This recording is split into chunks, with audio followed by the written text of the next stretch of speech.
Hola, buenas tardes a todos, ¿cómo están? Em, Me presento, mi nombre es Ángel Castro Dager, yo soy pediatra, oncohematólogo pediatra, trabajo en la ciudad de Cartagena y pues, actualmente soy el presidente de la Asociación Colombiana de Oncología y Hematología Pediátrica.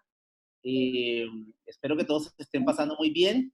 Quiero agradecer antes que nada a Ida por haberme contactado, por la invitación. Con Aida nos conocemos hace muchos años de que yo estudiaba, hace muchos años.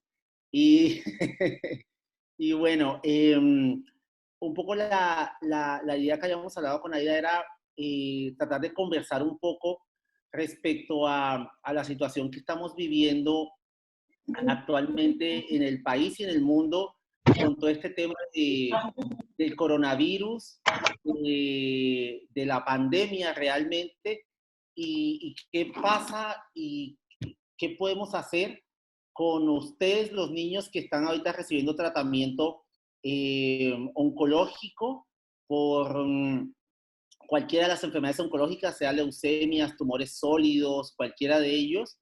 Y digamos, habíamos hablado con Aida que creo que sería más provechoso más que hacer una charla y mostrarles diapositivas y hablarles del coronavirus, que realmente no tendría creo que mucho sentido. Lo más importante creo que vamos a conversar, porque sé que todos ustedes y nosotros los médicos también, los grupos tratantes, tenemos ciertos miedos. eh, Queremos que entendamos todos los riesgos, pero también las oportunidades y lo que debemos hacer para tratar de sobrellevar esta situación actual. Eh, lo primero que tengo que decirles es que, el, digamos, este momento, creo que es el mensaje primero que tengo que dejarles, es que termina convirtiéndose en un momento de oportunidad para todos, de oportunidad para aprender otras cosas, para disfrutar otras cosas también que probablemente la rutina diaria no nos permitía disfrutar, inclusive disfrutar un poco el enclaustramiento y el encierro en el que nos tenemos que ver sometidos por el riesgo de la infección.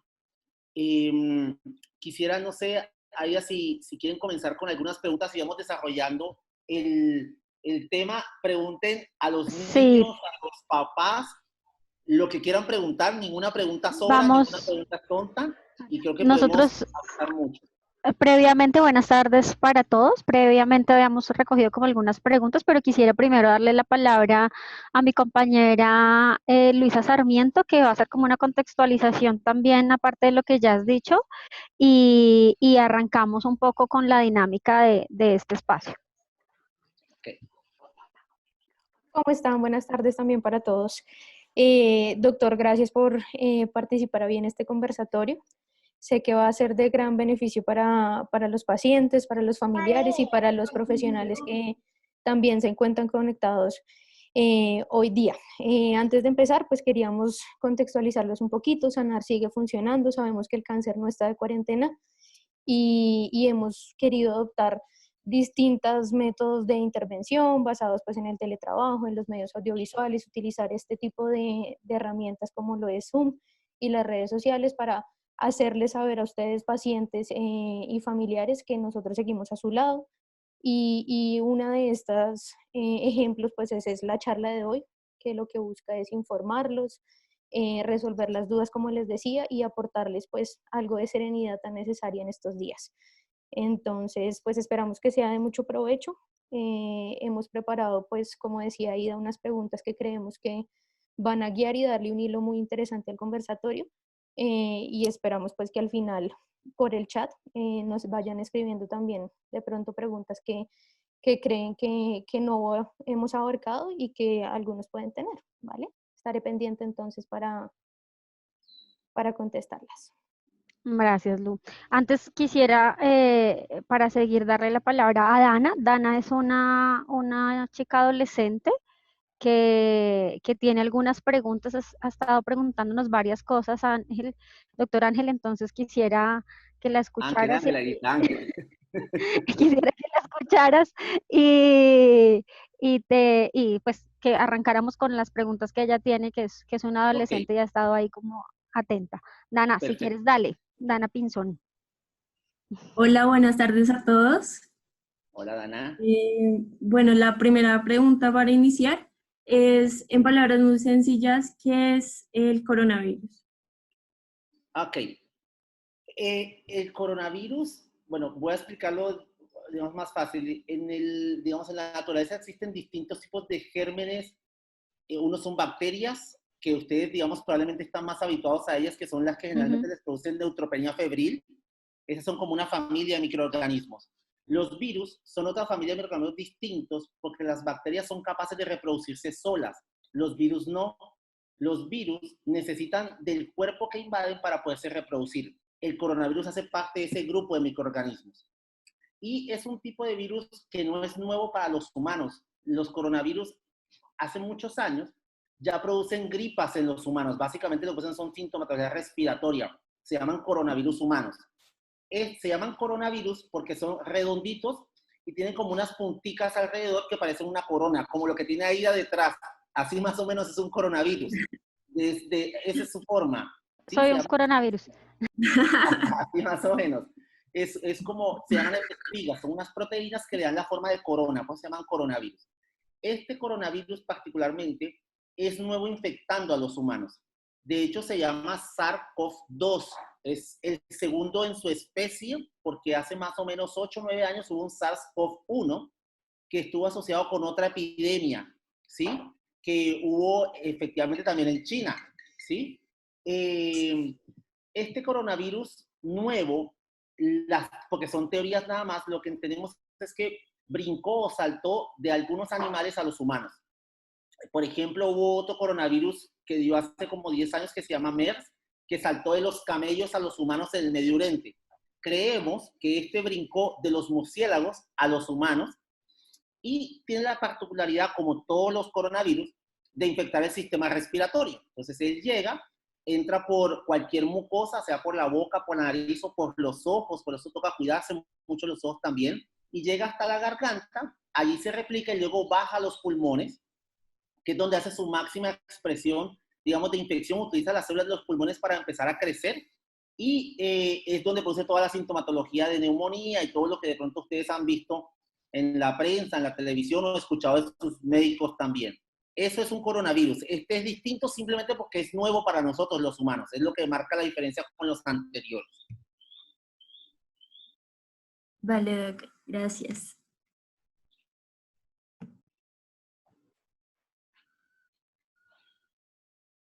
¿Tienes más preguntas? Si quieres avanzar con las preguntas y vamos mirando. Vale. La tercera pregunta es, los pacientes como nosotros con cáncer tienen mayor riesgo de enfermarse. Entonces, ¿cómo afecta esto, el coronavirus, a nosotros que somos pacientes inmunosuprimidos? Ok, efectivamente, de hecho, este coronavirus, como todos los coronavirus, a la mayoría de las personas solo les produce una gripa normal, como cualquier gripa, ¿sí? Pero este particularmente tiene la característica de poder provocar, digamos, complicaciones graves en algunos grupos de pacientes especiales. Las personas mayores de 65 años, por ejemplo, o que tengan otras comorbilidades como hipertensión, diabetes, que tengan otras enfermedades de base. Y las personas que estén inmunocomprometidos o tengan las defensas bajas. En ese grupo de pacientes están ustedes que tienen las defensas bajas por dos razones. Uno, por la propia enfermedad. Tener cáncer hace que uno, digamos, como enfermedad, digamos, da las defensas bajas, pero además el tratamiento.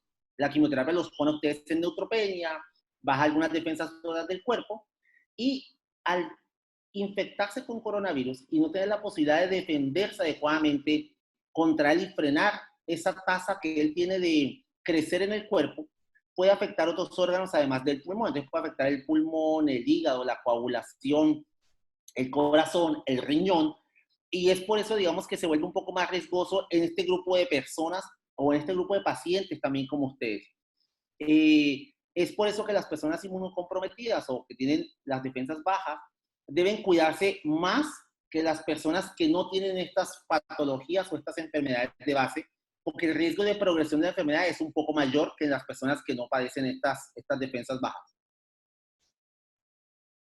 Y Yo nosotros, creo, Dana, que quizás esa pregunta lo hacías porque de alguna manera te has sentido tú o has sentido a tus compañeros con alguna vulnerabilidad especial o porque de dónde surge también esa inquietud. ¿Cuál es tu sí, sentir al respecto? pues nosotros como siempre estamos muy resguardados por ser pacientes inmunosuprimidos, creo que es importante conocer, no solo para mí, sino para todos, los efectos que puede tener el coronavirus en nosotros. Y también en la familia, ¿no? Tener en cuenta los cuidados que tiene que tener la familia, que tenemos que tener nosotros para poder protegernos. Esa era la intención de la pregunta. Y también tengo otra, porque la sintomatología del COVID-19, ¿cómo se desarrolla en nosotros, sabiendo que nosotros normalmente presentamos síntomas de gripe, de fiebre? Entonces, ¿cómo podemos diferenciar los síntomas del COVID Sí. con, con, con nuestra enfermedad? Diario vivir, exactamente. Claro, para ustedes se vuelve, digamos, como tenemos que estar más alerta porque ustedes están, digamos, en un riesgo mayor de tener alguna complicación por la infección por coronavirus, es muy difícil al principio porque la infección por coronavirus tiene como dos fases. Los primeros 7 días puede funcionar como una gripa, que puede ser solo fiebre, solo dolor en los huesos, estornudos, tos ocasional, dolor de cabeza, inclusive puede dar diarrea. Y eso, como tú lo mencionas, Dana, es igual a cualquier otra infección que a ustedes pueda dar en el transcurso de una neutropenia. Entonces ahí se vuelve un poco complicado poderlo diferenciar. La segunda fase va después del 7.º día como hasta el día 14 más o menos, donde ya vienen todas las complicaciones que puede producir la infección por el virus con la respuesta del cuerpo. Lo más importante para ustedes es siempre que ustedes tengan claro que ante un episodio de fiebre, ustedes deben acudir al centro donde los están tratando, sobre todo si ya recibieron quimioterapia, porque independiente de que sea coronavirus o no, una neutropenia febril es un episodio muy importante para que ustedes sean tratados de manera inmediata. ¿Listo? O sea, y es un miedo que toca quitarnos de encima porque, y entiendo a los papás también mucho, porque mis papás también dicen, doctor, pero es que en la urgencia de pronto hay alguna persona con coronavirus. Pero quedarse en la casa con fiebre, con las defensas bajas, es un riesgo muy grande para su vida, porque puede ser una infección por una bacteria y no por el coronavirus, y eso puede ser muy grave. O sea, si les da fiebre, no podemos saber si la fiebre es por coronavirus o no, pero toca ir a la urgencia, es lo primero, eso sigue siendo igual. Ahora, si la fiebre viene acompañada de algún síntoma respiratorio, como tos, mocos, estornudos, dificultad para respirar, ahí lo tenemos que pensar un poco distintos. También es cierto que puede ser una infección por bacterias, pero a nosotros en este momento, digamos, de la situación actual de la pandemia, nos toca siempre, siempre descartarles que no tenga una infección por coronavirus. ¿Listo? Entonces, ir a la urgencia por la fiebre, igual te van a colocar les van a colocar los antibióticos si están en neutropenia, eso toca hacerlo. Y lo que te toca es hacer la prueba para el coronavirus, la famosa PCR que han visto que sale en la prensa, que tantos positivos, les hacemos la prueba. Si es negativa, decimos, ay, qué bueno, no es coronavirus, pero tenemos que tratarte la fiebre y la infección que tengas. Y si sale positiva para coronavirus, tenemos que hacer todas las medidas de soporte para coronavirus con todo lo que haya que hacer. Pero en principio es muy difícil poderlo distinguir, muy, muy difícil. Lo sospecharemos, se sospecha si la fiebre va acompañada de síntomas respiratorios, ¿ok? Es la forma de sospecharlo o de tratar de Una, sospecharlo. una pregunta puntual justo de la fiebre, porque aquí hay una de las mamás que nos pregunta, Hanna, la mamita de Hanna Feliciano, ¿cuál es el grado de temperatura que los obliga a ir a urgencias? Digamos que ellos tienen por ser pacientes oncológicos, como unas curvas que se manejan, pero en este caso, ¿se preservan esas indicaciones sería diferente? No, se preservan igual. Es igual a las recomendaciones de su centro de tratamiento o su centro oncológico. En general, a los centros varían entre 38 y 38.3. Para nosotros en Cartagena, y depende también de la particularidad del sitio donde se traten y donde ustedes vivan, lo más importante es que si sus médicos les dijeron que es 38 la temperatura con la que deben ir a urgencias, recordar que antes de una hora ustedes deberían estar en el centro recibiendo el tratamiento. Es lo más importante de todo. Entonces, la fiebre es igual a como la fiebre de neutropenia febril. No cambia la fiebre para el coronavirus que para las otras infecciones en los pacientes oncológicos. Vale, está bien. Y la última pregunta es porque me da mucha curiosidad, sobre todo con mis compañeros del GAC, que han tenido en los últimos meses trasplante. Entonces quisiera saber cuáles son las recomendaciones para pues estos pacientes que han recibido. Sí.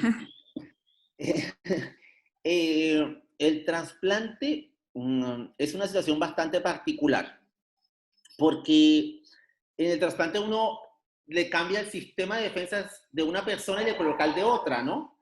Y uno diría, bueno, si le pusieron el sistema de defensas de una persona sana, ese paciente ya queda con sus defensas sanas y no habría mucho problema, pero eso no es tan cierto, porque a esas defensas nuevas que se le ponen al paciente, les empezamos a poner medicamentos para que estén medio atontadas, para que no dañen el nuevo cuerpo. Son todos los inmunosupresores, los dejamos como bobos. Esa, como digo yo, tontina, les queda más o menos hasta el primer año post-trasplante. Es el promedio, pero no todas las personas se comportan igual. Hay niños que se demoran un poco más en hacer, eso se llama reconstitución inmune, como recuperar la inmunidad. Hay pacientes que se demoran más de un año y eso debe seguir probando con exámenes de sangre. Hacemos citometrías de flujo en sangre, contamos las células de defensas, miramos los anticuerpos. Entonces, en la medida en que uno diga que ya tuvo reconstitución, o sea, que ya el sistema de defensa está fuerte, uno dice, este paciente se comporta como una persona sana. Si todavía las defensas están un poco bajas, tiene que tener los mismos cuidados como si estuviera en un tratamiento activo de quimioterapia, porque el riesgo sigue siendo mayor, porque sus defensas todavía no están absolutamente recuperadas. Pero en general, el primer año post-trasplante es el más crítico. Vale, muchas gracias. En eso te iba a preguntar porque hay una pregunta acá en relación al tiempo, pero pues con los pacientes trasplantados, pero eso depende mucho del caso específico. Es decir, hay pacientes que se recuperan en el primer año y ya cuando se termina ese primer año post-trasplantes también, hay otros que no. Entonces, creo que dar un límite claro es muy difícil. Es muy difícil. Claro, porque inclusive hay pacientes que tienen algunas complicaciones del trasplante que siguen tomando medicamentos inmunosupresores mucho más tiempo, 2 o 3 años. Entonces van a estar 2 o 3 años con las defensas muy bajas y van a tener mayor riesgo también. Entonces no es un tiempo específico, depende de cómo se haya recuperado su inmunidad. Bien, gracias. Como te decía, antes de hacer todo esto, nosotros hicimos como una invitación a los pacientes y madres y padres y cuidadores que nos enviaran preguntas, y hay otra mamá que estuvo bastante atenta con esto, que es Sandra Méndez, y tiene algunas preguntas también para ti. Igual por el chat, si van saliendo preguntas, vamos ahí complementando, ¿vale? Sandra, si quieres, dale. Buenas tardes, doctor, buenas tardes a todos. Hola, buenas tardes. Muchísimas gracias. Bien, gracias, muchísimas gracias de verdad por esta oportunidad tan linda que nos dan tanto a los pacientes como a los cuidadores para poder saldar algunas de las dudas que tenemos. Entonces, una pregunta ¿es cierto que a los bebés y a los niños no les da coronavirus? No, sí les da, se infectan por coronavirus. De hecho, los bebés y los niños, no sabemos todavía mucho por qué, pero tienen más riesgo de infectarse por coronavirus que las personas mayores. El coronavirus, con esas paticas que yo les decía que está la forma de corona, que es una proteína que se llama proteína S, esa es lo que le permite engancharse a las células del cuerpo y se engancha como a un receptor o a una palanquita que se llama ACE. Esa palanquita los niños tienen mucho más que los adultos, pero por alguna razón, o sea, los niños técnicamente se podrán infectar mucho más fácil que los adultos. Por una razón que no entendemos, no se complican tanto de la enfermedad como los adultos. No sabemos todavía por qué. Entonces no es que no les dé, es que se infectan, pero muchas veces o les pasa como una gripa normal o no tienen ningún síntoma. Y eso se vuelve bueno para los niños, porque los niños no se van a complicar tanto, pero termina siendo un problema porque una de las reales dificultades de este coronavirus, y aquí voy a desmitificar algo también, que el susto de este coronavirus es que mata a muchas personas, ¿sí? Es un poco como el susto que todos tenemos. Y no es tan cierto. Eso se llama la tasa de letalidad, o sea, la fuerza que tiene el virus para matar personas no es tan alta como otros virus. No sé si han escuchado un virus que se llama el virus del ébola, que es un virus que da en África. Ese virus mata a muchas personas. Pero una cosa es la tasa de letalidad, otra cosa es la tasa de contagio. El coronavirus tiene un problema, y es que se pega muy fácil de una persona a otra. Por eso es que produce tanto problema actualmente, porque mucha gente se puede contagiar al tiempo, y entonces hay mucha gente enferma al mismo tiempo, no caben en los hospitales. Ese es el problema que estamos teniendo con coronavirus. No es que mate muchas personas, de verdad que cuando hay mucha gente enferma, las personas complicadas se ven como muchas, pero es por la cantidad global, no es por el virus en sí. Entonces, cuando los niños se infectan, como o no se dan cuenta, o es una gripa normal, y como este virus se contagia tan fácil, ellos pueden contagiar del virus a las personas que tienen alrededor. Y si esas personas tienen algún factor de riesgo para complicarse de la infección, es donde viene el problema. Por eso los colegios están cerrados, porque los niños no les pasa nada, pero cuando vuelvan a su casa, van a llevar el coronavirus a la abuelita, al tío, a la mamá, y ahí puede haber alguna complicación. Ok, listo, doctor. ¿Qué debo hacer si mi hijo está inmunodeficiente? ¿Cómo proteger a mi hijo del coronavirus? Ay, bueno, digamos, la medida más importante o la que más, como este virus se pega tan fácil y la transmisión es de persona a persona, la medida más importante se llama aislamiento o distanciamiento social. Eso es lo más importante.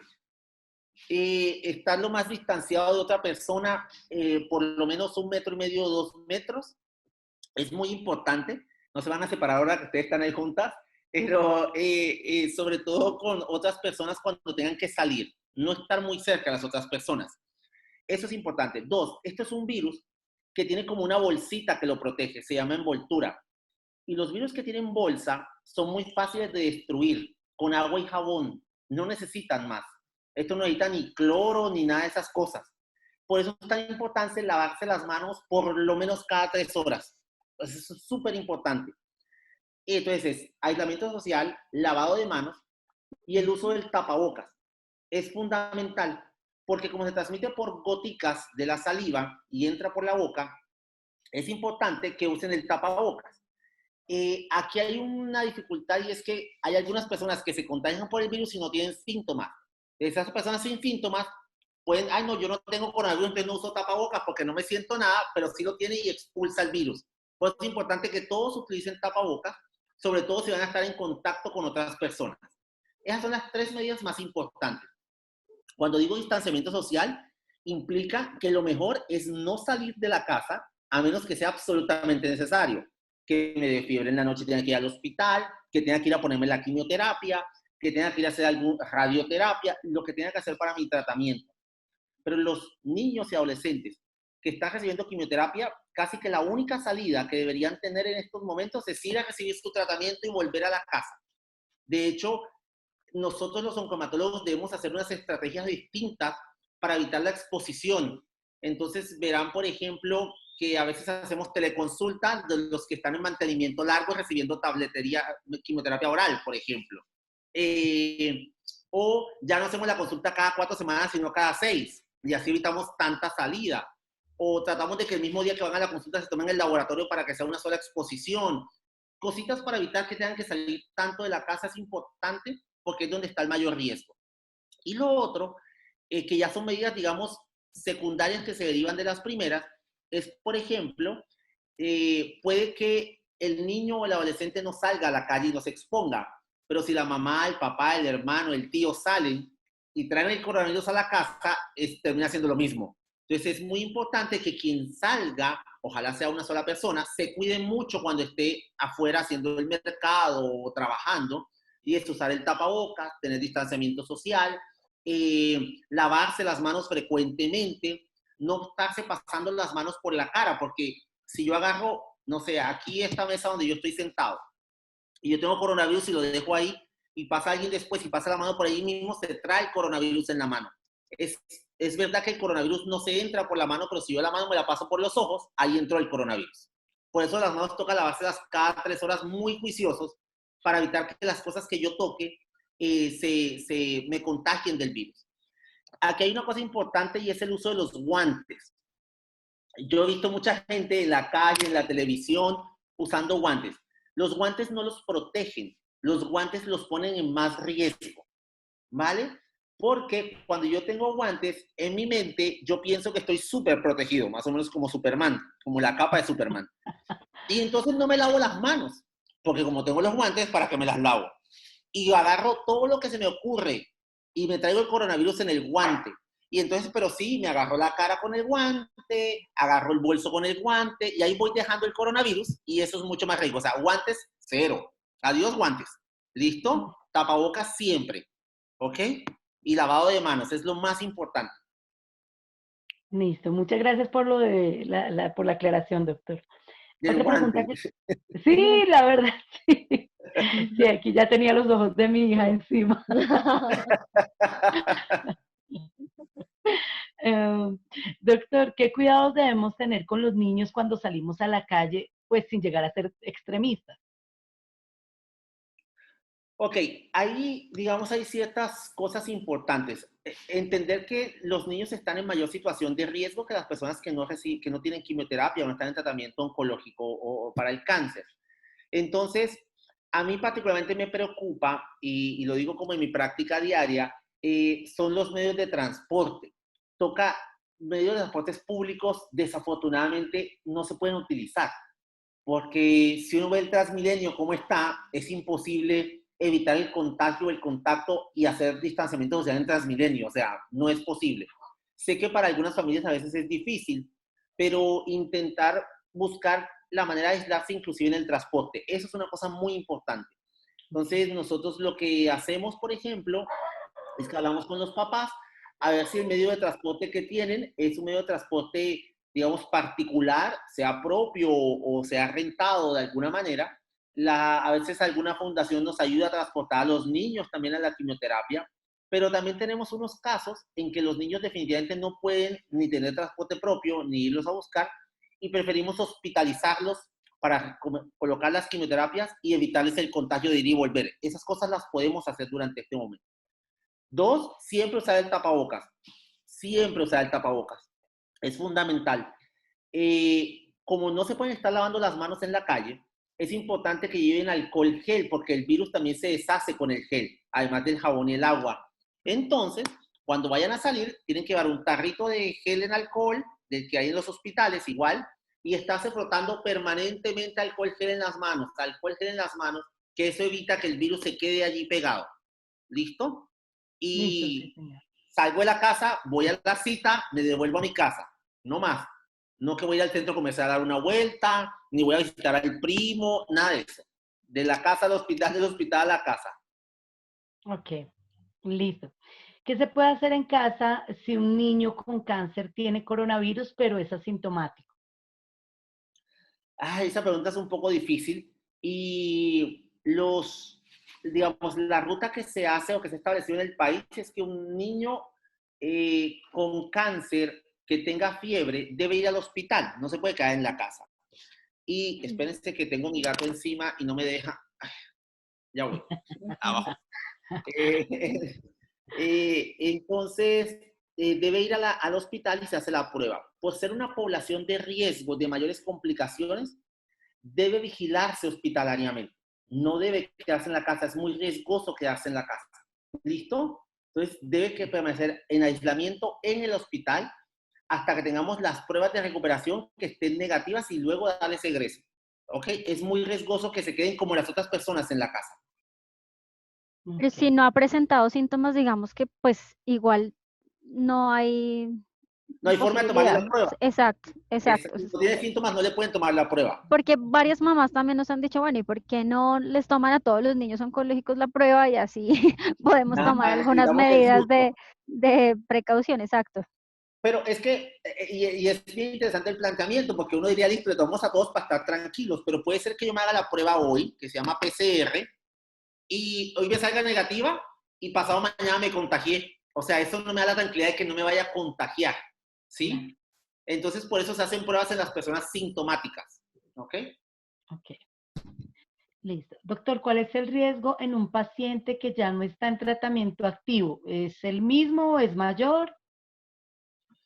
También depende un poco de los tiempos, es más o menos lo mismo que hablábamos en trasplante. Sin embargo, a grosso modo, en los pacientes que no recibieron trasplante, los pacientes que tenían un tumor sólido, digamos, un tumor en un órgano, no sé, un tumor de Wilms, un rhabdomyosarcoma, un sarcoma de Ewing, cualquiera de esos, los 6 meses después de haber terminado su tratamiento, ya tiene recuperación inmune. O sea, ya se comportan como una persona normal.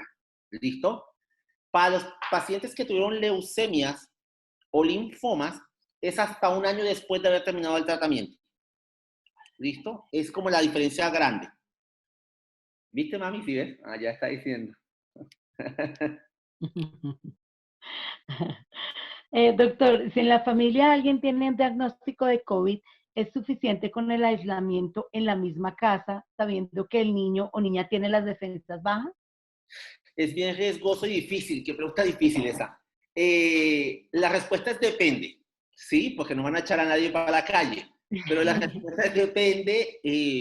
Realmente lo ideal es que esté en un sitio aparte. Ojalá pudiese estar en otra vivienda, ¿sí? Si no es posible trasladar a la persona que está infectada por el coronavirus, si existe la posibilidad de que el niño esté los 14 días que implica la infección por el coronavirus en un sitio distinto, es mucho mejor. ¿Listo? Entiendo que eso no siempre es posible, ¿ok? Si no es posible, la persona infectada por coronavirus, como dan todas las recomendaciones, debe estar dentro de la casa en un aislamiento dentro de la casa, o sea, en una habitación solo y no puede salir de la habitación, ¿ok? Y no puede tener contacto, casi que más o menos como en las películas que llevan ¿no? la comida al cuarto de la celda, así más o menos tiene que estar. No puede salir por 14 días. Ok. Doctor, quería hacerle una pregunta puntual. Mi hija tiene un cáncer de tiroides papilar Pilar. y lo que le quería preguntar era, ella tiene metástasis pulmonar. En este caso, como ya tiene metástasis pulmonar, le han hecho 2 terapias, va para la tercera en septiembre, y le han hecho 3 cirugías, pues 3 cirugías de cuello por ganglios. Le quería preguntar, como la metástasis pulmonar, ¿tendría ahí algún manejo especial por el tema del COVID o alguna recomendación especial que se pueda hacer? No, igual que lo que dijimos de todos los niños que están en tratamiento oncológico, el mismo cuidado, ¿vale? Ok, Vale, hay listo. un par de preguntas en el chat que me parecen ¿Qué pues que valiosas. espera, señora? No, sigue, perdóname, Sandra. ¿Te ibas a decir algo más, Sandra? Perdóname que te interrumpí. No, esas eran las preguntas puntuales que teníamos y también te iba a hacer el comentario de si algunas de las que están en el chat pues las quieren ya exponer al Sí, doctor. sí, es que hay un par de preguntas que creo que son muy de nosotras las mamás y es en relación a la alimentación. Si hay algún tipo de alimentos que hagan más o menos vulnerables a los niños a COVID o eso es un mito. Un mito. Ok. Un Y mito. Comer saludable, sano, todo cocido, es igual mientras reciban la quimioterapia.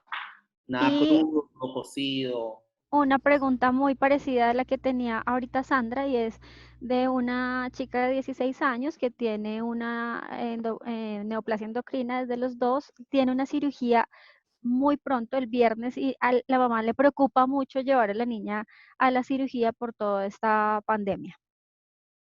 Ok. Entonces, Voy a aprovechar el tema de la cirugía para decirles que, como dijo Ana al principio, el cáncer no se detiene por el coronavirus circulando. Desafortunadamente funciona así. Nos toca aprender a vivir con el coronavirus y el temor de, si bien es cierto que las quimioterapias o las cirugías o la radioterapia puede inmunosuprimir a los pacientes, toca colocar en una balanza de las certezas contra los riesgos, así lo coloco yo. Tener una enfermedad oncológica es una certeza de que tengo una enfermedad que es potencialmente curable si hago el tratamiento, pero si no lo hago, tengo la certeza que esa enfermedad va a progresar y va a cobrar mi vida. Eso es una certeza. El coronavirus es simplemente un riesgo de infectarme. Entonces, las certezas le ganan a los riesgos siempre. No podemos parar los tratamientos oncológicos en medio de la pandemia. Casi que somos los únicos que debemos seguir adelante, acomodarnos a lo que estamos y tratar de tener los cuidados suficientes. Las cirugías oncológicas, a diferencia, por ejemplo, de las cirugías estéticas, deben hacerse, porque no hacer la cirugía oncológica implica que el tumor va a progresar y después va a ser mucho más difícil poder hacer el control local de la enfermedad con la cirugía.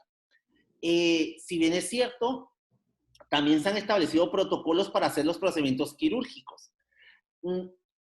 Tengan en cuenta que todos los hospitales, por directrices del ministerio, han, digamos, establecido formas de trabajar.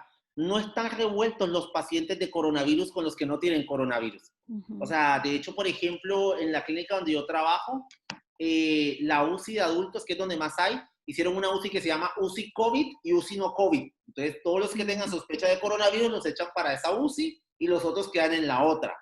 Hay un piso de hospitalización en una torre aparte que es solo para las sospechas de coronavirus. O sea, todas las instituciones se han tenido que adaptar a eso.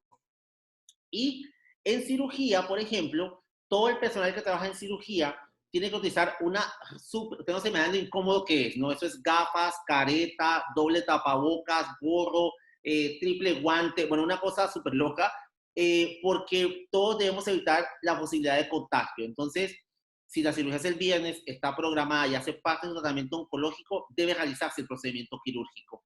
No se puede suspender, no se puede suspender. Eso es importante porque varias de las preguntas estaban como amarradas a ese tipo de cosas. Hay otra pregunta y es, en algún momento dijiste que pues el Clorox o el alcohol, digamos que no eran tan necesarios si se lavaban bien las manos, entonces aquí alguien pregunta como que pues se ha escuchado mucho que sí es necesario usarlas. Entonces quizás Ok, pero no en las es manos, para quiero otro decir, tipo de cosas. Ajá, claro. claro. No se van a echar cloro en las manos, se van a quedar sin manos a punta de Clorox. Las manos es agua y jabón nada más.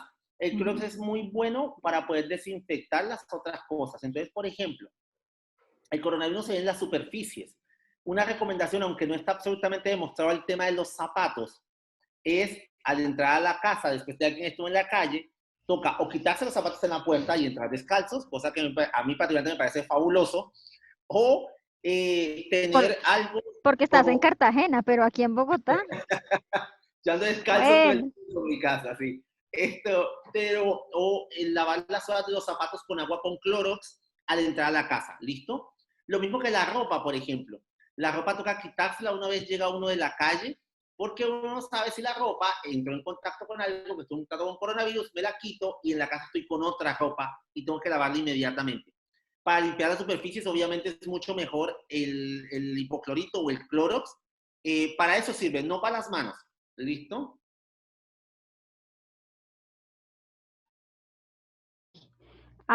Dos compañeras de Pereira, de Sanar Pereira, también nos habían enviado varias preguntas y ellas quieren hacer la pregunta, no sé si Angélica o Marisol, ¿están por ahí?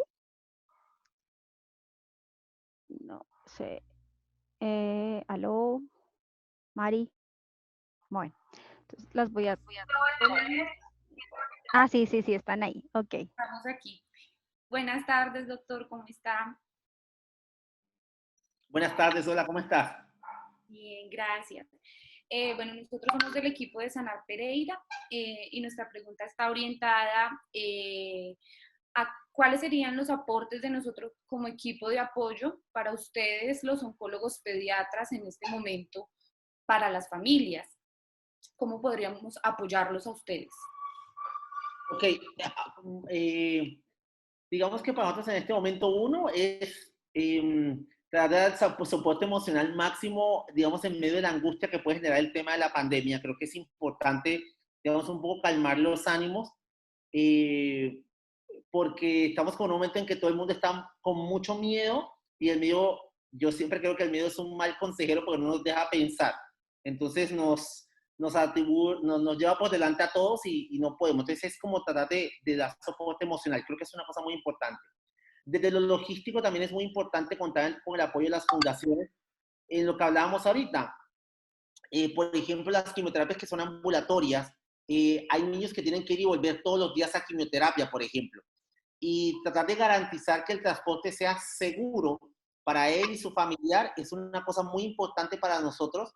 Y en tal caso que no se pueda, nos toca hospitalizar al niño para que reciba la quimioterapia que antes era ambulatoria y que por coincidencia de lo que está pasando ahorita nos toca hacer la hospitalaria, intentar si esa familia, además, a veces tenemos familias de escasos recursos, necesitamos darle también cierto soporte a los papás para poderse mantener durante la hospitalización. Yo creo que en este momento son como las dos tareas fundamentales que nos pueden apoyar en la parte logística ambulatoria y en la parte emocional para los niños y sus familias, además. Muchas gracias, doctor. María, había una pregunta sobre las medidas en contextos educativos. No sé si... No, Bueno, tranquis. Bueno, si se levantan las medidas en los contextos educativos, es recomendable que los niños oncológicos retomen el colegio No. o debemos tomarnos más tiempo. Sí, es más divertido en la casa. No. No, por ahora no. Por ahora no, hasta dos situaciones. Uno, que tengamos vacuna para coronavirus. Es una opción que no veo tan cercana, la verdad. Dos, a que definitivamente hayamos pasado el pico de infección severo de la enfermedad. Cada vez se va entendiendo un poco más este tema del coronavirus. Antes creíamos que esto iba a ser una infección de 1 o 2 meses y después iba a desaparecer. Y ahora se ha ido entendiendo que no va a ser tan rápido como creíamos, sino que va a ser un poco más lento y va a durar más tiempo, ¿sí? Entonces, por ahora, si me lo preguntan, y la recomendación para nuestros pacientes es que este año no hay vuelta al colegio. ¿Listo? Este año todo virtual. Otra pregunta aquí en el chat que nos hace un papá en relación a que nuevas investigaciones o nuevos estudios hablan de nuevas sintomatologías, como trombos, erupciones en la piel. ¿Qué tanto de eso es real? ¿Qué tanto de eso podemos verlo en los pacientes oncológicos o eso todavía está por estudiarse Sí. más? Lo de la piel no tiene tanta evidencia realmente, porque cualquier virus puede producir un exantema, así que no tiene tanta fuerza con coronavirus. Pero el tema de la trombosis, sí, digamos, ahorita ha ganado mucha fuerza y hay estudios serios que están demostrando que los pacientes que se complican por la infección con coronavirus, muchos tienen complicaciones trombóticas y de la coagulación. Eso sí es cierto, pero no es al principio de la enfermedad, sino al final, cuando están muy complicados en terapia intensiva. Ok, vale. Hay otra pregunta que nos dicen también para el tipo de población que a veces nosotros atendemos. Hemos tenido población niños que vienen con de pronto estados nutricionales complejos, desnutridos o malnutridos. Estos niños tienen un mayor riesgo de contagiarse de coronavirus y en ese caso se podría hacer algo para mitigarlo. Digamos, sí, en dos contextos. Uno, estar Respondo. con algún estado de desnutrición también se convierte en un estado adicional de inmunosupresión. Entonces, además de la enfermedad, además de la quimioterapia, pues no tener los elementos necesarios para poder producir las defensas por la desnutrición te pone mayor riesgo. ¿Okay? Entonces, ese sería un contexto que tocaría, digamos, solventarlo desde la realimentación del niño. Eso es uno. Y otra situación que a mí a veces me preocupa del estado de nutrición es el contexto social, porque a veces, digamos, como esto es un virus que se contagia de persona a persona, entre más personas estén en un espacio cerrado pequeño, más riesgo de infección hay. Y eso a veces es lo que vemos en la mayoría de nuestros pacientes, que también nos toca a nosotros. Por ejemplo, nosotros tenemos muchos pacientes que vienen de veredas o vienen a veces del sur de Bolívar, que tienen todo este contexto de nutrición y son muchas personas en una casa pequeña, eso aumenta también el riesgo de infección. Desde esos dos puntos de vista los miraría de los riesgos que tendrían los niños en esta situación. Y es justo la siguiente pregunta, va amarrado a eso que nos estás diciendo. También recibimos preguntas desde los hogares de paso, donde nos preguntan, bueno, nosotros recibimos a niños y adolescentes que están en tratamiento porque vienen de fuera de la ciudad, cualquier ciudad, y están en un hogar de paso para poder recibir su tratamiento. ¿Qué recomendaciones deberían seguir estas personas que se vuelven casi como un hospital, pero con un ámbito ambulatorio de pacientes oncológicos? Además de lo que ya sabemos del lavado de manos y esto que nos dijiste hace un ratito. ahí es importante, digamos, bueno, mirar la situación de cada hogar de paso, pero entendiendo, digamos, en términos generales, tratar de que si hay habitaciones comunes, por ejemplo, la menor cantidad de personas posibles y que se guarden por lo menos 2 metros de distancia entre, no sé, entre cama y cama para poder dormir, por ejemplo, es una cosa importante. Los espacios comunes como comedores, salas de televisión, todos los que salgan tienen que tener el tapabocas puesto. No importa que estén dentro de la misma hogar de paso. Es un espacio común y todos deben tener tapabocas puesto. Tratar de evitar al máximo el cupo máximo del hogar de paso. Y ahí es importante que establezcan, según el espacio que tienen, si pueden estar al 50% o al 75% de su capacidad, para evitar muchas personas en un espacio reducido. ¿Sí? Pues entonces depende de cada hogar de paso cómo lo ajustaría, depende de sus espacios con lo que cuenten. Deberían estar más o menos al 70%, un poco para poder Ojalá tener... ojalá no más del 75%. Ojalá no más de eso. Y esta pregunta también te la hacía porque pues tenemos muchas familias en condición de vulnerabilidad que viven en lo que aquí en Bogotá se conoce como el pagadiario o en inquilinatos, donde digamos que lo que se haga en un albergue pues es distinto, pero en un inquilinato pues ellos no tienen la posibilidad de quizás de influir en las otras personas con las que conviven. Entonces, en ese caso, digamos que, ¿qué podrían hacer ellos en su habitación, que es donde pueden vivir, donde pueden vivir? Y se vuelve un poco más complicado, pero Sí. casi que, digamos, yo creo que la única recomendación que podría hacer es, porque además no pueden controlar el ambiente de afuera de la habitación. Quién entra, quién sale, quién está, eso lo pone en situación de mayor riesgo. Yo creo que lo que les toca es, si llegar de la clínica y encerrarse en la habitación y no salir a nada. O sea, es como la única forma de poderse proteger de cierta manera. No usar espacios comunes en esos sitios porque es muy, muy riesgoso. Hay otra pregunta que también está relacionada con varios papás que han puesto en el chat, una pregunta de los papás que viven fuera de la ciudad donde está su unidad de tratamiento. Entonces, ¿en qué condiciones es necesario que cuando los pacientes son de fuera de la ciudad, de donde está esa unidad de atención, tengan que trasladarse a ella? Es decir, ¿qué haría obligatorio el hecho de que tuvieran que ir a la unidad de tratamiento? Es un poco complicado. Digamos, nosotros también tenemos niños de afuera. Digamos, el síntoma más importante para nosotros en el tratamiento del cáncer es la fiebre, ¿cierto? Por el alto riesgo que coloca. Independiente de la ciudad donde se encuentren, si es en el sitio donde los tratan o en su ciudad de base donde viven, si tienen fiebre deberían acudir a un centro médico, ojalá un centro médico que tenga al menos soporte con pediatra presencial o un pediatra que les pueda dar el soporte inicial de tratamiento. Ahora, toca mirar en la situación actual. Tampoco es tan fácil como antes. Voy a poner un ejemplo. Que si yo estoy viviendo en Tunja, que es una ciudad más o menos cercana de Bogotá, y me da fiebre a las 4 de la tarde, yo podía coger el carro e irme de Tunja a Bogotá y llegar a Bogotá. Ya no es tan fácil moverse por tierra. Hay ciertas limitaciones. Entonces, creo que lo más importante ahorita es también acomodarnos a la situación actual, con su centro de tratamiento, establecer cuál sería el sitio en su ciudad de base donde ustedes acudirían a la urgencia en caso de tener alguna urgencia, sea fiebre, sangrado, palidez, y que ese centro los pueda remitir de manera segura a su centro de base de tratamiento. Creo que es la mejor ruta porque también no nos puede ganar el desespero de salir corriendo por la carretera a la medianoche como está la situación del país en este momento. Es mejor ir a algo seguro en la ciudad donde ustedes viven y luego ser remitidos a su centro de tratamiento de manera segura, ya sea en ambulancia o en algún otro medio seguro de transporte. Creo que así sería. Vale, gracias. Y hay dos preguntas que tienen que ver, que digamos que son importantes, que muchas personas nos han dicho que lo vemos también con personas cercanas, y una de ellas es, ¿por qué se demoran tanto en ser reportados los resultados de las pruebas?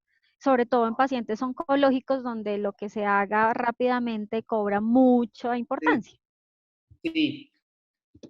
Nosotros hemos hecho, para ponerse en contexto, en nuestra unidad de oncología pediátrica y de trasplante, 6 pruebas por sospecha, todas negativas afortunadamente. Y los tiempos de reporte han ido variando en la medida en que el país ha ido aumentando su capacidad de de hacer pruebas en distintos sitios. Antes se hacían solo en Bogotá, en el Instituto Nacional de Salud, y se demoraban hasta 10 días en dar los resultados. Nosotros en Cartagena, por ejemplo, tenemos en la Universidad de Cartagena un centro de biología molecular que está montando pruebas hace más de 2 semanas y los resultados se demoran 48 horas. Tampoco es lo ideal, porque lo ideal es que sea el mismo día el reporte, pero bueno, 48 horas es más rápido que 10 días y no se imaginan lo que sufrimos. ¿De qué depende? Depende de la capacidad del laboratorio, de recibir la suficiente cantidad de muestras, pero además de la capacidad de los equipos que las procesan. Entonces, un equipo a veces puede procesar solo 200 muestras y llegan 200. Entonces, tienen que mostrar primero 100, y eso tiene un paso a paso que se demora más o menos entre 6 y 12 horas, y después montar las otras 100. Entonces, eso hace que se demore el resultado. Pero además, los resultados positivos toca corroborarlos, o sea, toca volver a montarlos. Lo que hace que se demore un poco más, porque y ustedes podrán imaginar la importancia de decirle a alguien que es positivo para coronavirus. Entonces, por eso se demoran un poco las pruebas. Se han ido mejorando los tiempos, pero creo que todavía falta por mejorar. Nosotros acá en Cartagena establecimos con la Secretaría de Salud, dentro de las pruebas que tomamos, los grupos de riesgo para priorizar pruebas, que fue una cosa importante porque, no sé, las personas, adultos jóvenes que tengan 30 años y que no tengan ninguna comorbilidad y que estén asintomáticos, y digamos, y que no tengan síntomas graves de la enfermedad, pueden esperar 2 o 3 días el resultado. Pero un paciente, como ustedes dicen, que tiene cáncer, que está en quimioterapia, necesita el resultado ojalá el día de mañana para poder saber qué vamos a hacer. Entonces aquí se estableció una ruta de priorización de pruebas y en eso estamos trabajando ahorita para tratar de priorizarlas lo más pronto posible los resultados. La otra pregunta es, desde la CHOP o si tú sabes desde el ministerio o de estas instituciones que pues obviamente tienen una sensibilidad y una cercanía con lo que pasa con la población con cáncer y además la posibilidad de discutir en otras instancias, si se ha pensado en alguna estrategia para evitar el desplazamiento del paciente a laboratorios y demás trámites en centros de salud diferentes a la unidad oncológica por el tema digamos, de la división de servicios, y que puede generar incluso mayor riesgo de contagio para los pacientes. Si se ha hecho algo en esta contingencia o se pretende hacer algo. Se debería hacer. De hecho, por ejemplo, con algunos aseguradores hemos intentado que las pruebas de laboratorio las tomen directamente en la casa del paciente. Algunos EPS se están brindando ese servicio.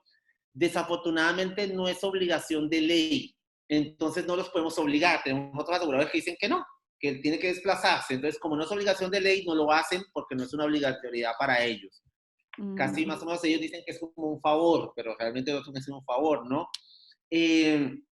Estamos teniendo algunos acercamientos con las secretarías de salud respecto a, por ejemplo, servicios que se brindan en una ciudad y el paciente no debe ser trasladado a otra ciudad para brindar el mismo servicio.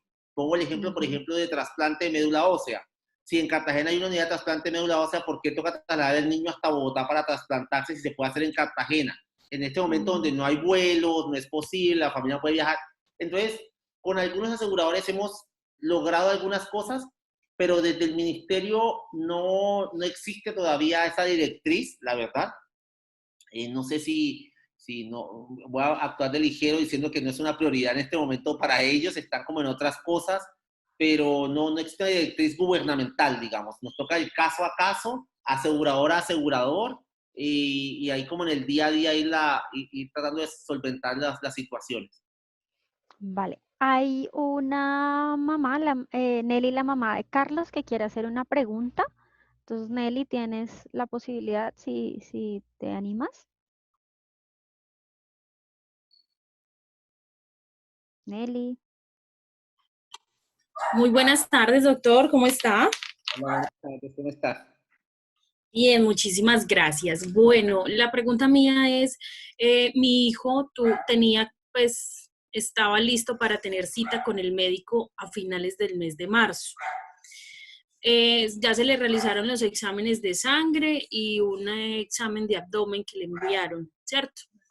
La ecografía de abdomen. Me gustaría saber, la cita quedó pues en espera.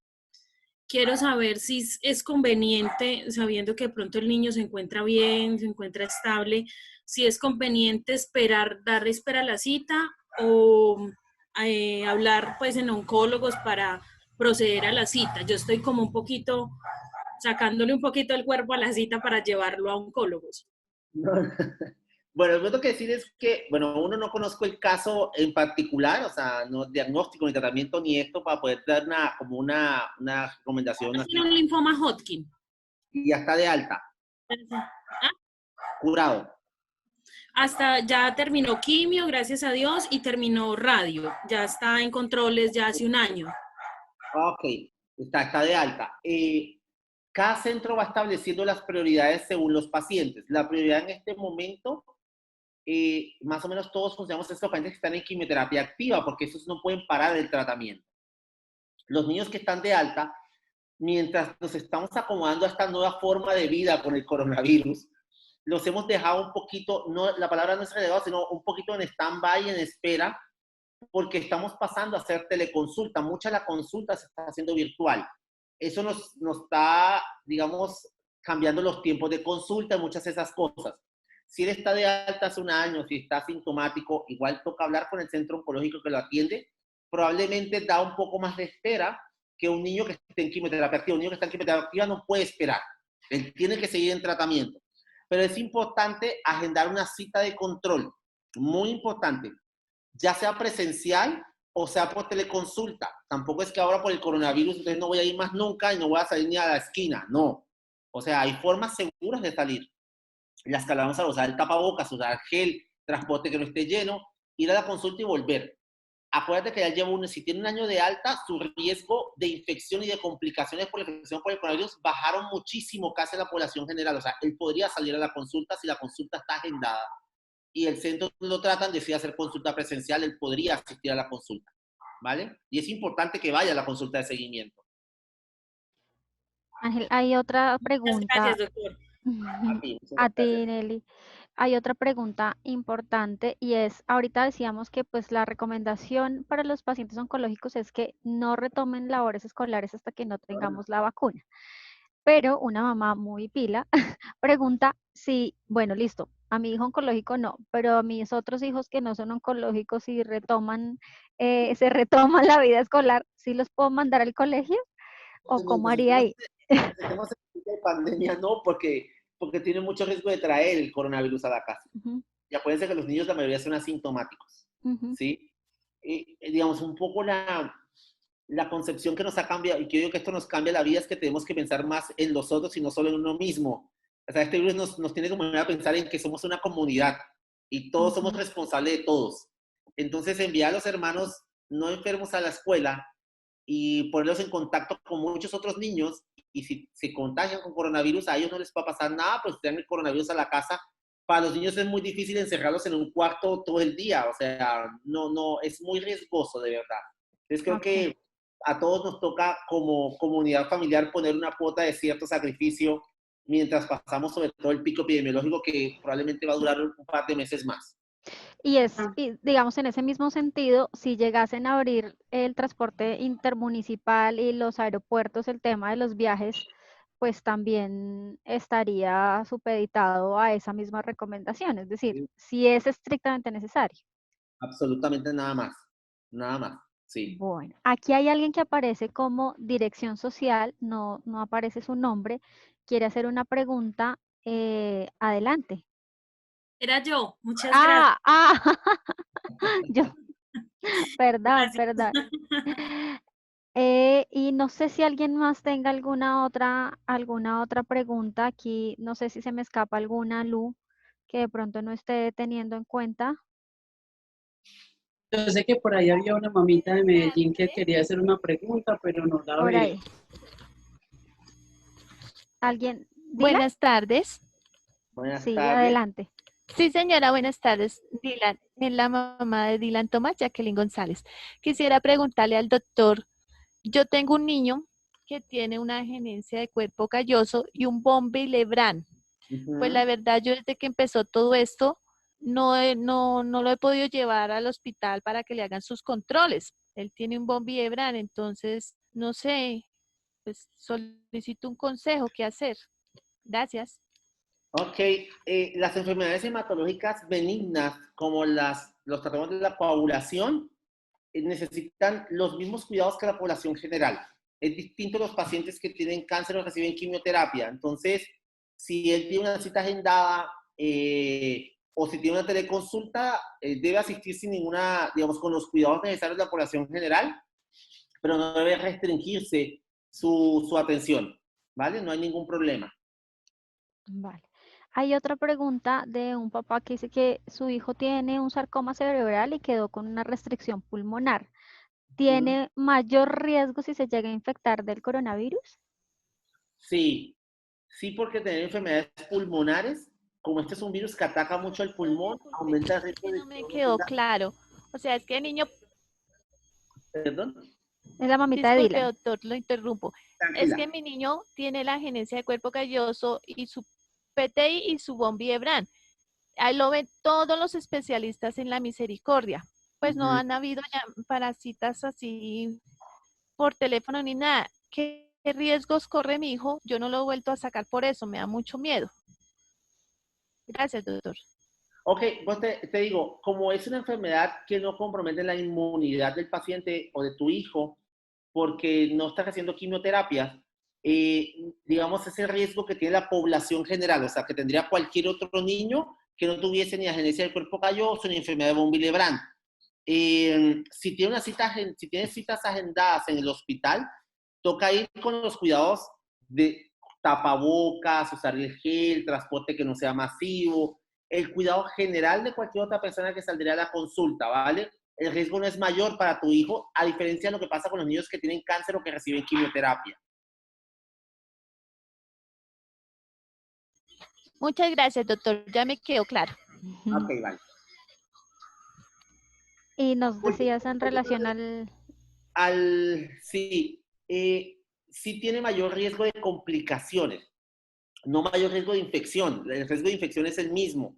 Lo que aumenta es el riesgo de complicaciones porque al tener, digamos, restricción pulmonar o lesión pulmonar secundaria al tratamiento oncológico, a la enfermedad de base, hay mayor riesgo de que haga neumonía o de que tenga alguna mayor complicación pulmonar. Entonces, ahí sí toca tener bastante cuidado. Los cuidados deben, digamos, ajustarse un poco más para evitar la infección en él, porque el riesgo de complicaciones es mayor. el de infección es el mismo, pero el de complicación es mayor. Tengo también a la mamá de Paola, que quiere hacer una pregunta. Bueno, y aquí está, ya le doy la palabra a Melissa, ¿vale? Paola. Ya. Paola Velázquez, que me estaba diciendo que quería hacer una pregunta. No, parece que no. Entonces, si quieres, la persona que parece como Melissa, pero veo que es un señor, adelante. Gracias. Doctor, buenas tardes. Queríamos hacerle una pregunta. Nosotros tenemos un niño de 4 años que a los 27 meses fue diagnosticado con un glioma de bajo grado en el mesencéfalo. Fue diagnosticado a través de resonancias porque no fue posible biopsiar porque la muestra fue insuficiente. Entonces, creemos en el 90% de las posibilidades que sea un glioma de bajo grado, pero pues el diagnóstico es imagenológico. Le faltan, él inició el tratamiento de 70 quimioterapias semanales, el protocolo canadiense, y ya va por la semana 66, perdón. Le faltan 4 semanas, 4 dosis de vinblastina, es el medicamento que le ponen a él. A lo largo de su tratamiento, él ha tenido algunos bajones de sus defensas, no mayores, pero pues en algún momento incluso se le llegó a suspender porque tenía una neutropenia, leucopenia, algo así, no me acuerdo bien. La pregunta que le queremos hacer es la siguiente, doctor. Terminamos el tratamiento en 6 meses, él puede continuar su vida normal, debe seguir bajo observación, por cuánto tiempo él puede, digamos, se reactiva su sistema inmune para que él pueda salir a la calle con las medidas de prevención normales, o él debe seguir en cuánto tiempo, digamos, bajo restricción absoluta. Ok. En general, de hecho, vinblastina no es un medicamento que nosotros lo llamamos mielosupresores, son digamos, no es un medicamento que baje tanto las defensas como otras quimioterapias, o sea, a veces usamos otros medicamentos que producen más neutropenia, no sé, topócido, ciclofosfamida, ifosfamida, eso baja más la defensa. Vinblastina, para nosotros es un medicamento tranquilo desde ese punto de vista, ¿no? Él debe terminar las semanas que le faltan de tratamiento, las 5 semanas entiendo que le faltan de tratamiento, las tiene que acabar. No hay ningún, digamos, con los cuidados generales que toca tener de los que hemos hablado, él debe continuar su quimioterapia semanal. Una vez terminado el tratamiento, si la enfermedad está controlada y es dado de alta, recuerden que el glioma de bajo grado es un tumor sólido en el cerebro y el tiempo promedio que uno espera a que los pacientes recuperen su inmunidad son más o menos 6 meses después de terminado el tratamiento. Es el tiempo donde uno más o menos tiene que cuidarlo un poco más desde el punto de vista infeccioso e inmune. Luego de 6 meses, los pacientes con tumores sólidos que están dados de alta y no están recibiendo tratamiento oncológico, uno logra considerar que tiene recuperación inmune y los cuidados son los de la población general. Vale. Doctor, yo le quería hacer un complemento de esa pregunta. Bueno, nosotros sí teníamos entendido de que la vinblastina no es pues el medicamento más suave que hay, de hecho no tumba el pelo ni nada, pero siempre hemos tenido una duda y nos ha dado pena preguntarla porque pues no sabemos si la respuesta es obvia o no es obvia, pero queremos terminar el tratamiento. Tonta. El glioma de bajo grado del mesencéfalo es catalogado cáncer.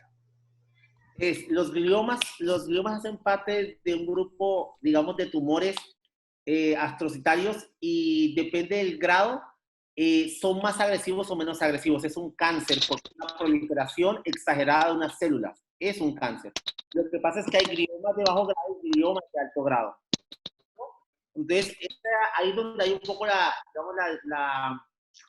como la dificultad para poder entender si los gliomas de bajo grado, sobre todo los de grado 1 de la clasificación de la Organización Mundial de la Salud, dicen, no, pero es que es de grado 1, como que crece muy despacito, pero es una mutación de la célula que hace que haya crecido exageradamente, o sea, se comporta y es biológico como un cáncer suave, pero un cáncer, digamos, a todas estas. Hay unos que son más agresivos que otros, ¿sí? Unos que crecen más rápidos que otros. Si yo comparo un glioma de bajo grado con una leucemia, por ejemplo, la leucemia le lleva ventaja en el tiempo de crecer, en la forma de crecer, en la agresividad. Pero terminan siendo los dos tipos distintos de cáncer. ¿Listo? Vale, bueno, y ya casi cerrando, Paola creo que ya logró conectar su audio. ¿Puedes hacer la pregunta? Buenas tardes. Buenas tardes, hola. Buenas tardes, ¿sí me escucha? Claro que sí. Soy la mamá de Oscar Velázquez. Él es un paciente que tenía leucemia linfoide aguda, fue trasplantado aproximadamente hace 1 año y medio, pero pues cuando yo lo llevo al médico me dicen que ellos lo tratan como un paciente normal.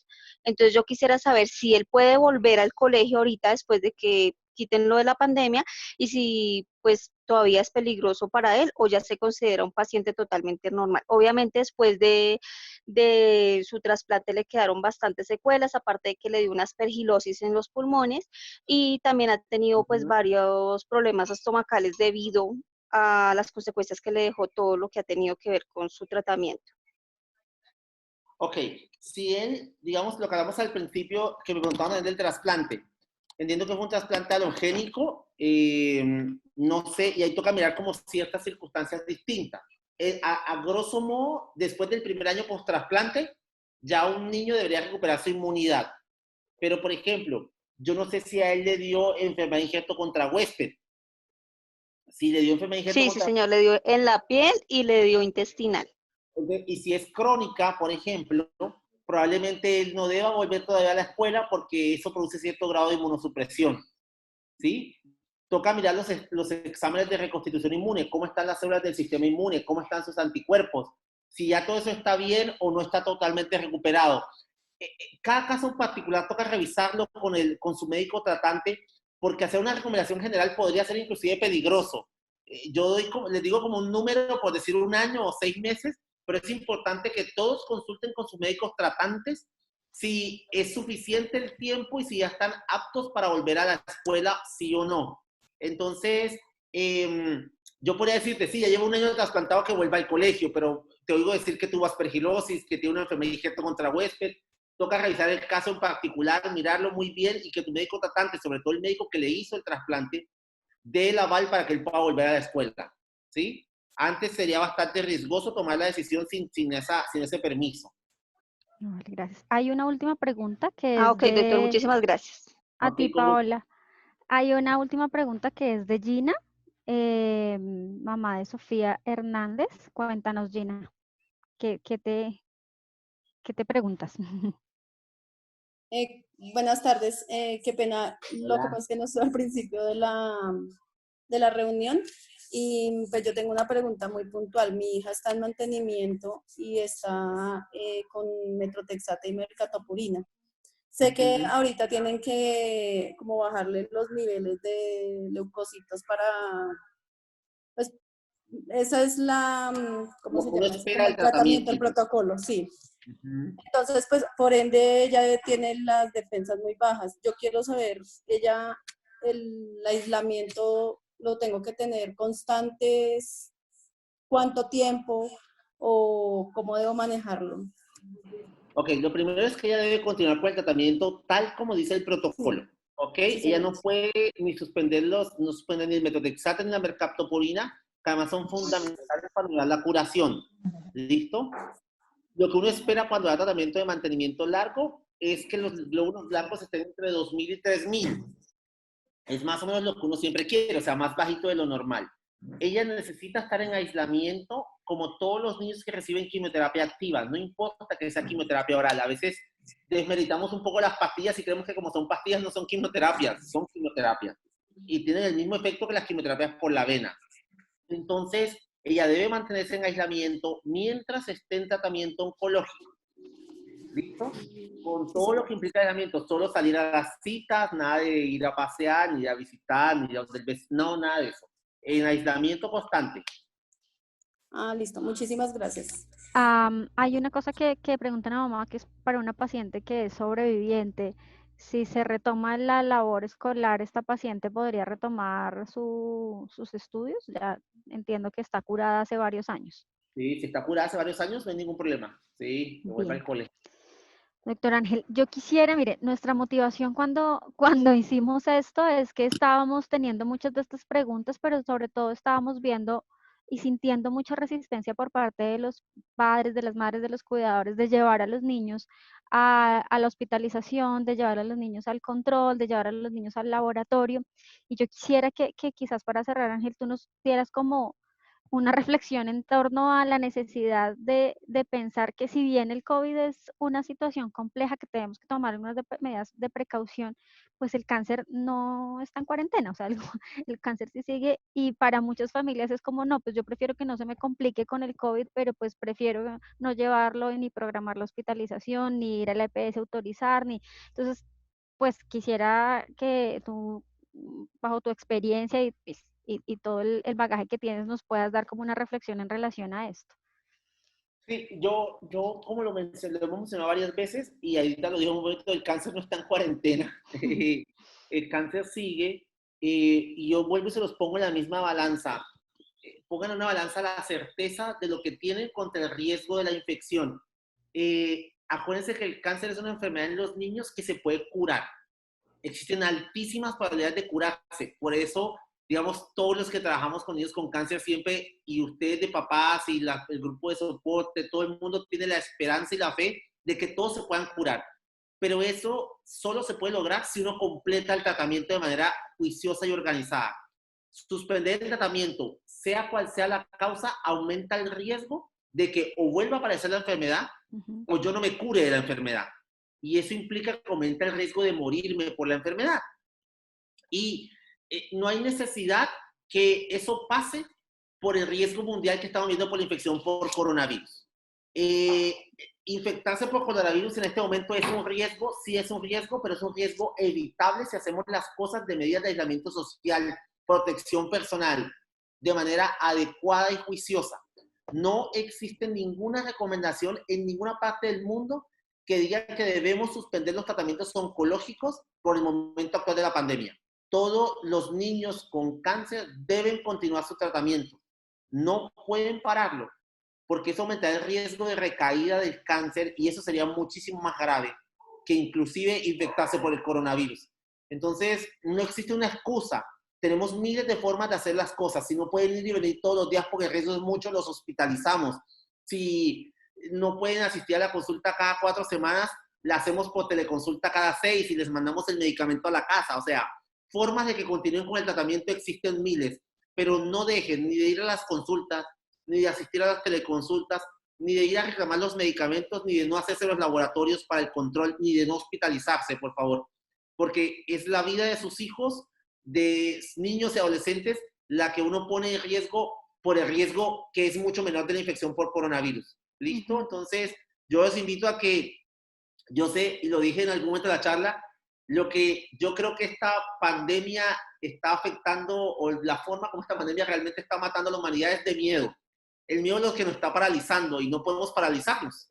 O sea, si tenemos un enemigo enfrente, ya lo conocemos, tenemos que buscarle el quite y saber cómo jugar con él y cómo pelear contra él. Entonces, creo que formas hay y la invitación es a que sigamos luchando y que ustedes sigan como los valientes que han sido todo este tiempo en el tratamiento de sus hijos y que terminen posible todo el tratamiento para que... Ay, doctor Angelito, muchas gracias. Muchas gracias por este espacio, muchas gracias por responder las preguntas.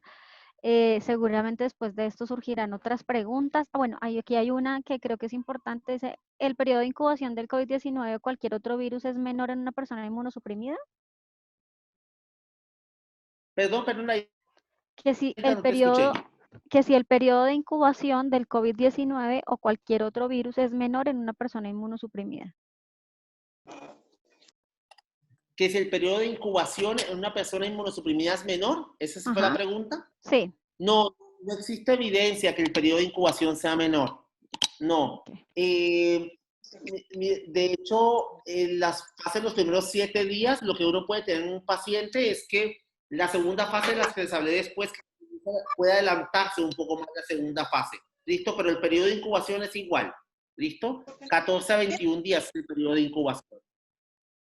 Vale, Ángel, muchísimas gracias. Muchas gracias también a todos por participar, por tomarse ese tiempo. Gracias a ti, Ángel, por atreverte a hablar. Sé que a veces para los equipos médicos también es difícil comprometerse porque cada unidad tiene sus políticas y tiene sus protocolos en términos de cuidado a partir de los recursos que tiene, pero creo que esta información es una información general que, como decía mi compañera al comienzo, nos da un poco de serenidad, de tranquilidad en relación a que tenemos que seguir con nuestros hijos e hijas que tienen cáncer en el proceso de tratamiento, porque pues quizás no vamos a ver lo que dejemos de hacer, el efecto de lo que dejemos de hacer ahora, sino después, y quizás va a ser mucho más complicado. Entonces, pues muchas gracias a todos y todas por participar.